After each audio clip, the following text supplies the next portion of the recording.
তো আজকে আমরা হুট করে এই দুই বাইক নিয়ে চলে গেলাম সখীপুর গোল চত্বরের উপর দিয়ে ভূতের গলিতে এবং মন খুশি ক্যাফে এন্ড পিৎজা হাট রেস্টুরেন্টে। আসসালামু আলাইকুম guys, myself Aryan Rana and welcome to my brand new blog. তো আজকের ভিডিওতে আমি চলে যাব সখীপুর ভূতের গলিতে এবং আরো কয়েকটি রেস্টুরেন্টে। তো লেটস গো।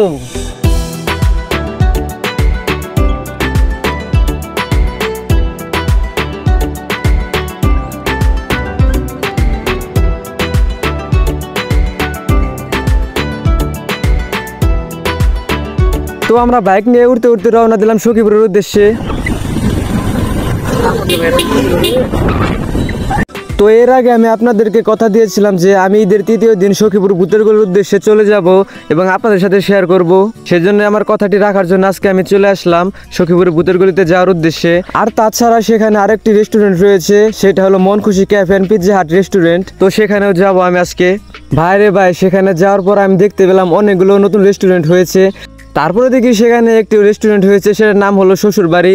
মনে হলো যে আমি শ্বশুর বাড়ি চলে আসলাম। যাই হোক, অনেক বেশি ভালো লাগছিল। ওইখানে আবার আমাদেরকে ঈদ মোবারক জানানো হচ্ছে।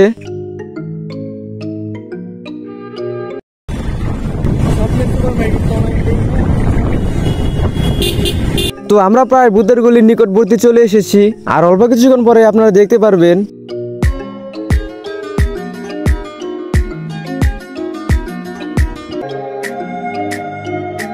তো এই সখীপুরের রাস্তাগুলো আমার কাছে অনেক বেশি ভালো লেগেছে, অনেক নিট অ্যান্ড ক্লিন। অতঃপর আমরা চলে এসেছি আমাদের গন্তব্যস্থলে।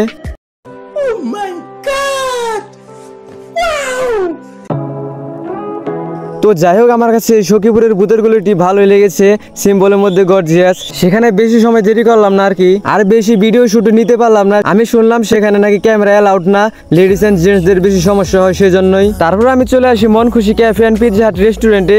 ওখানে কিছু সময় আড্ডা টাড্ডা দেওয়ার পর আমি চলে যাই সখীপুর গোল চত্বরের ওখানে। সখীপুরের এই গোল চত্বরটি কেন জানি আমার কাছে অনেক বেশি ভালো লাগে, তাই অনেকদিন পর আজকে। তারপর আমরা তিনজনে মিলে সখীপুরে আরো একটি রেস্টুরেন্টে খেতে চলে যাই। সেই ব্লগটাও কিন্তু খুব তাড়াতাড়ি আসছে। তো গাইস, আজকের মতো এই পর্যন্তই। আবার দেখা হবে নতুন কোনো ভিডিওতে। আল্লাহ হাফেজ।